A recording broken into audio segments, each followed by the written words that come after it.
একটু ভেবে দেখি যে একটি মিশ্র সংখ্যাকে কতভাবে প্রকাশ করা যায়। ধরো বললাম একটি মিশ্র সংখ্যা হলো 2 সমস্ত 8 ভাগের 1।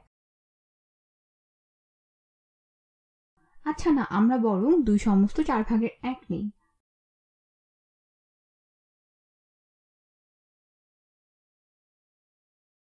এখানে সবার আগে পূর্ণ সংখ্যা 2 কে নিয়ে ভাবি। 2 মানে হলো দুটি বস্তু। এটিকে চাইলে আমরা সত্যি সত্যি দেখাতে পারি। এখানে যেমন আমরা এই মিশ্র সংখ্যাটিকে কয়েকটি দণ্ডের মাধ্যমে এঁকে দেখানোর চেষ্টা করছি। দেখো, আমরা এই অংশটিকে 8 ভাগে ভাগ করেছি, তাহলে এটি হলো 8 ভাগের 8। তো আমি যদি এই জায়গাটিকে একটু রং করে দিই, তাহলে 2 হলো এই দুটো পূর্ণ দণ্ড। এটি হলো একটি, আর এখানে পাচ্ছি আরো একটি।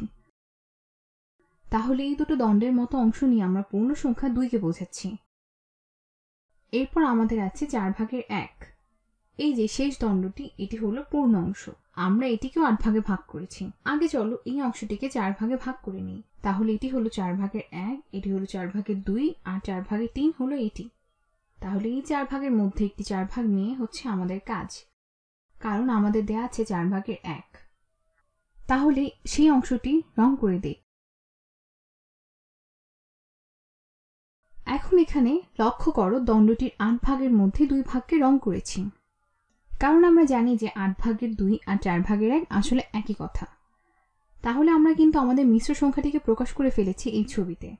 এখন দেখা যাক এই সংখ্যাটিকে কিভাবে ভেঙে ফেলা যায়। আমাদের আগের ছবিটি এখানে আবার নিয়ে নিই। তাহলে কিভাবে এই কাজটি করব আমরা? এক কাজ করি, আমার ইচ্ছা মতো এখানে কিছু অংশ নিয়ে দেখি কি পাওয়া যায়। তাহলে প্রথম ভগ্নাংশ দিলাম 2 ভাগের 1। তাহলে সম্পূর্ণ অংশে 2 ভাগের 1 এই ব্যাপারটি কিভাবে বোঝানো যায়? ধরো এই পুরো দণ্ডটিকে 2 ভাগে ভাগ করলাম, তারপর সেই দুটো ভাগের মধ্য থেকে একটি ভাগ নিলাম। তাহলে 2 ভাগের 1 হলো ঠিক এই অংশটুকু। এটি রং করে দেই। তাহলে আমরা পেলাম 2 ভাগের 1। তাহলে প্রথমে যোগ করব 2 ভাগের 1। আমরা জানি যে 2 ভাগের 1 আর 8 ভাগের 4 একই কথা। তুমি দেখতে পাচ্ছ যে এই দ্বন্দ্বটিকে আমরা 8 ভাগে ভাগ করে তার 4 ভাগকে নিয়েছি এবং সেটি রং করে দিয়েছি। এটি হলো 2 ভাগের 1, এই ভগ্নাংশটি সমান। এবার নেই 8 ভাগের 3। তাহলে 8 ভাগের 3 চিত্রে কিভাবে প্রকাশ করা যাবে? এই যে ঘরগুলো দেখছো, এই প্রত্যেকটি ঘর হলো 8 ভাগের 1। তাহলে আমরা যে কোনো একটি স্থান থেকে 3টি ঘর ভরাট করতে পারি।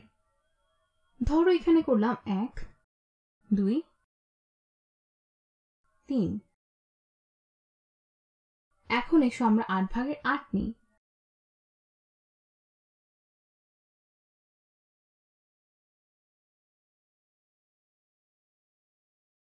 তো 8 ভাগের 8 আসলে কি? দেখো, 8 ভাগের 8 এটি কাটাকাটি করলে থাকে হচ্ছে 1। তাহলে এটি একটি পূর্ণ সংখ্যা। এই দণ্ডটিকে আমি এখনো কোনো কাজে লাগাইনি। তাহলে এসো এটি ভরাট করি। তাহলে 8 ভাগের 1, 8 ভাগের 2, 8 ভাগের 3, 8 ভাগের 4, 8 ভাগের 5, 8 ভাগের 6, 8 ভাগের 7 এবং সবশেষে 8 ভাগের 8, এবং এটি একটি পূর্ণ সংখ্যা। এখন পেলাম 1, বা বলতে পারো 8 ভাগের 8। এখানে আমার একটি খালি ঘর আছে, কিন্তু আমি এই পুরো দণ্ডটিকে ভরাট করতে চাই। তাহলে এখানে একটি 8 ভাগের 1 বসে। তাহলে যোগ 8 ভাগের 1 এটি হলো এখানে। তাহলে এটি হচ্ছে আমাদের 8 ভাগের 1। আরেকটি ভগ্নাংশ যোগ করি। যোগ আরেকটি ভগ্নাংশ 8 ভাগের 2।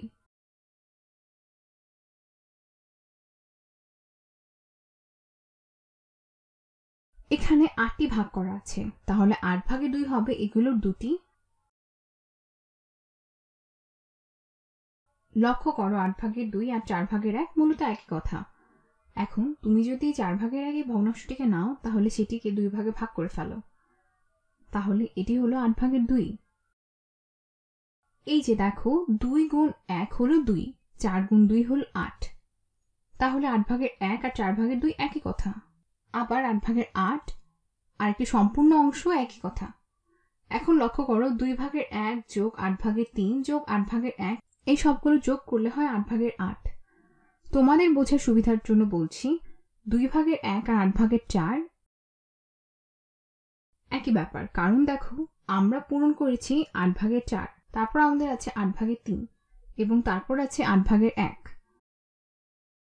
এখন তুমি যদি এই সবগুলোকে যোগ করো, 8/4 যোগ 8/3 যোগ 8/1, তাহলে তুমি পাবে 8/8।